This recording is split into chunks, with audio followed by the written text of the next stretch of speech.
होली में भतीजावा के आइल बाड़ी मौसी घूमी घूमी लई कोन में बिनेली कुडौसी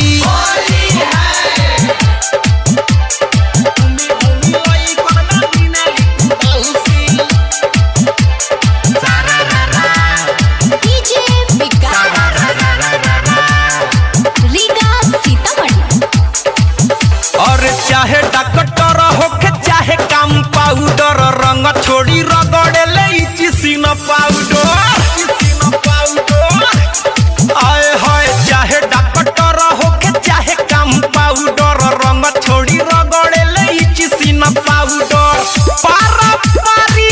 पिचकारी सबके देले बड़ी झौंसी रे झौंसी होली में भतीजावा के आइल बाड़ी मौसी घूमी घूमी लई कोन में बिनेली कुडौसी